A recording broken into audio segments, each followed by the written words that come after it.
Hello guys, and welcome to this FAULTS Wizard video, which is the second video on living with my Mk8 Golf GTI Clubsport.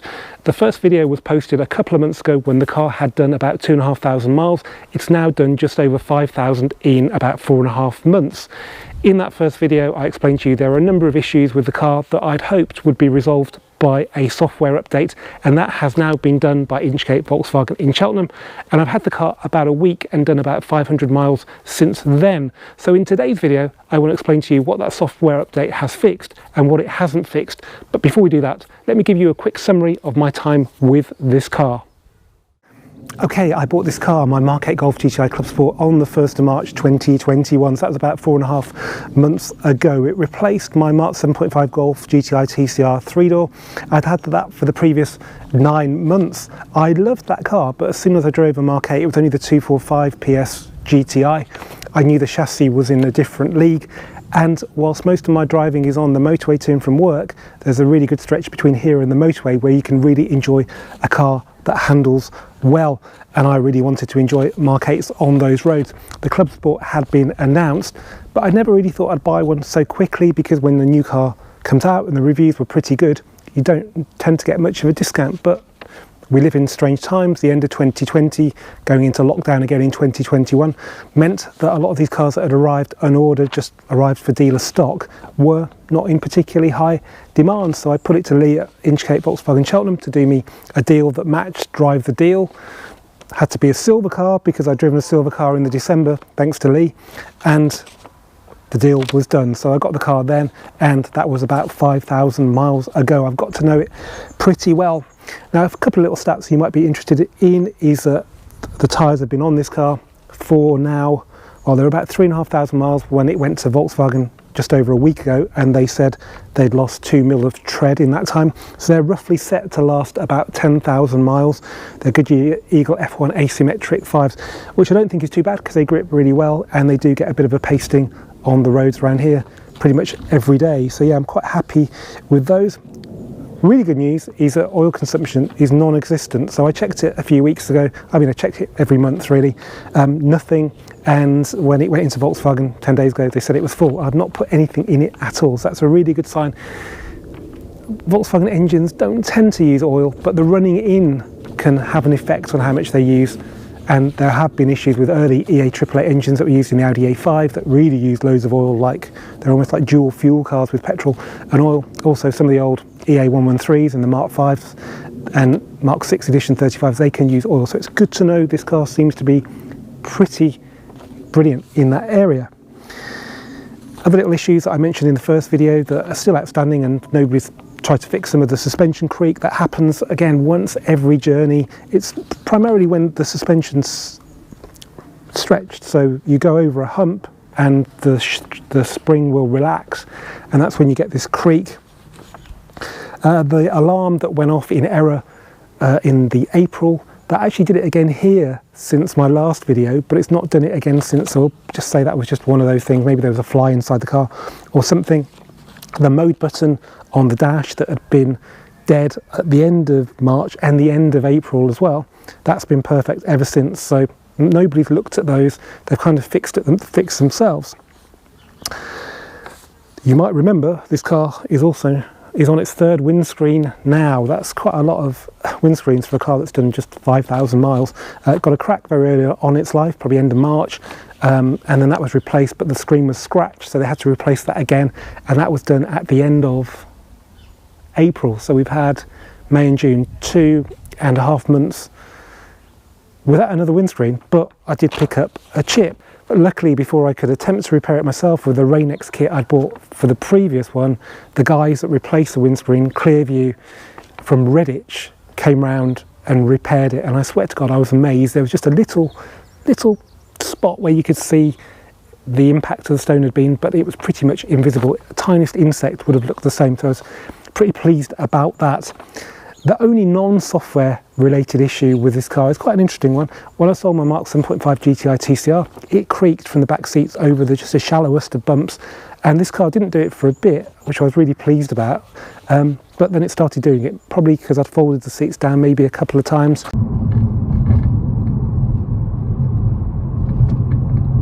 So yeah, that went to VW with a software update and it came out fixed. That was really good. Now let's talk about the software update.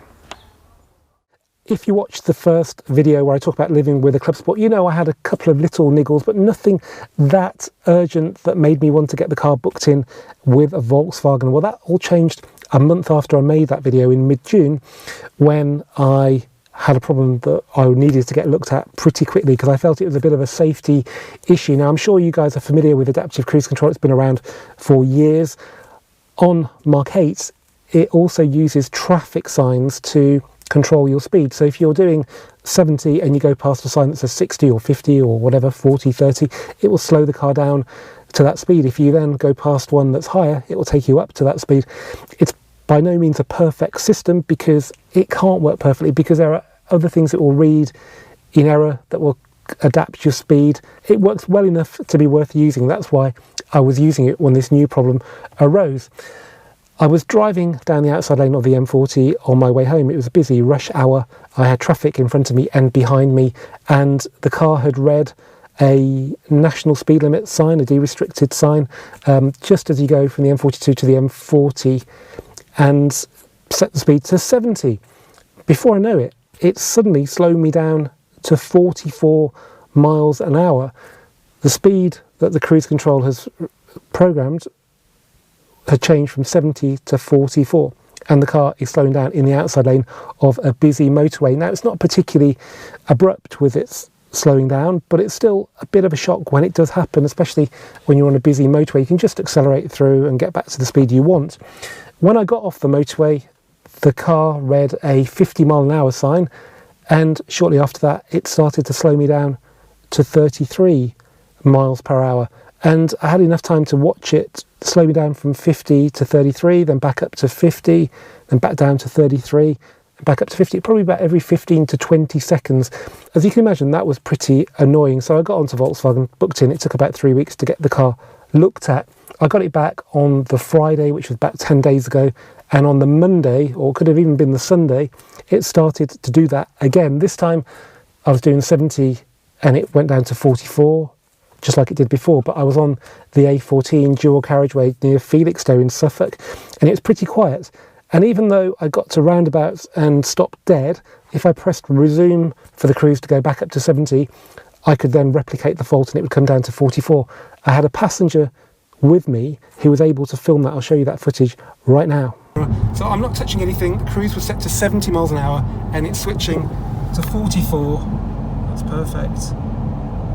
Slowing the car down to 44 and then picking up to 70. And back to 44. Okay. So I can only assume it's getting confused between kilometres and miles an hour, because if you convert 70 miles an hour to, if you convert 44 miles an hour to kilometres, you get 70 kilometres an hour. And it's just ridiculous that it's still doing this after a software update. Now, as you can imagine, I was a bit frustrated with this because I'd hoped, well, it shouldn't be doing it in the first place really, but I'd hoped the software update would have dealt with it. Well, clearly it didn't. So I posted the footage you've just seen on Twitter, and someone very kindly got back to me with more information on this. They actually sent me the technical product information bulletin, which Volkswagen in Germany send to dealers so they know how to resolve these problems. And it basically said that for cars with my software version, anything with 1.6 at the beginning, there is no applicable fix. So yeah, at the moment, I don't know what the solution is.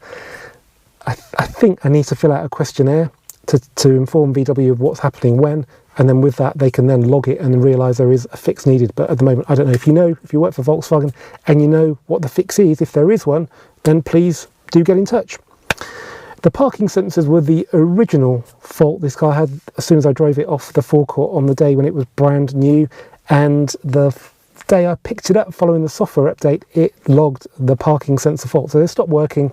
You get 3 bongs. One is the parking sensor's not working. Another one is rear traffic alert is not working.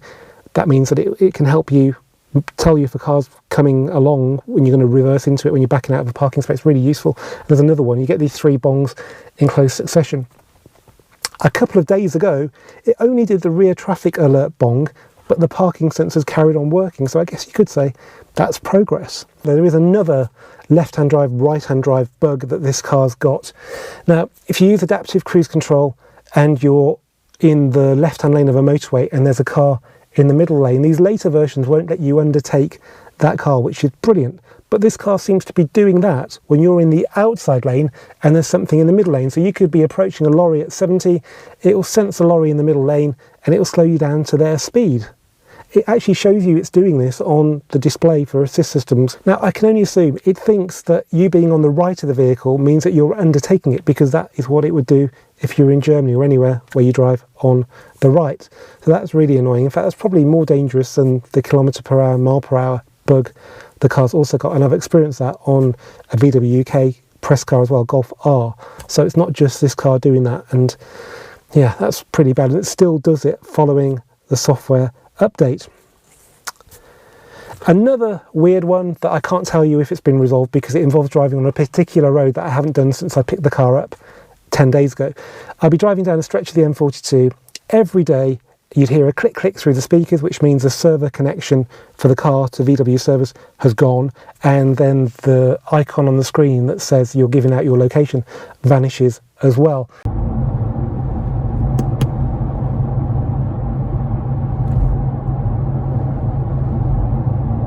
That's usually followed by some sort of error message to do with the SOS systems, which will tell the emergency services you've crashed or you need recovery. Hopefully that's resolved now. There have been a few people complaining about double clicks through the speakers and losing the connection. So maybe it's not an unusual thing, but I just found it funny. It did it every time at the same place, and it didn't do it when I got the car.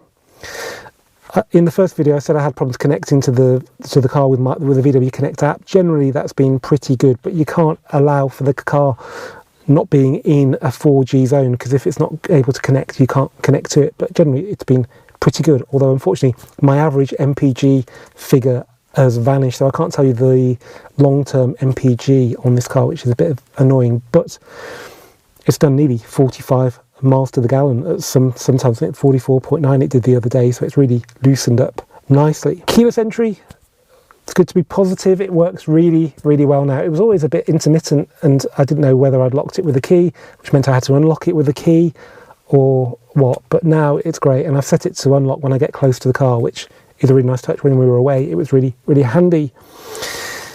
My future plans for the car, I did consider selling it because it's actually worth more now, even with 5,000 miles on the clock, than what I paid for it, quite a lot more. And that's all to do with the semiconductor shortage, no new cars. If you can't buy a new car, people want to buy a needy new car. So I could sell it, possibly even make a little profit, and then put an order down for a Clubsport that I spec how I want, which would be winter pack. I love heated seats. I work in the cold and they're just so good. Heated steering wheels, good. Having both would be amazing.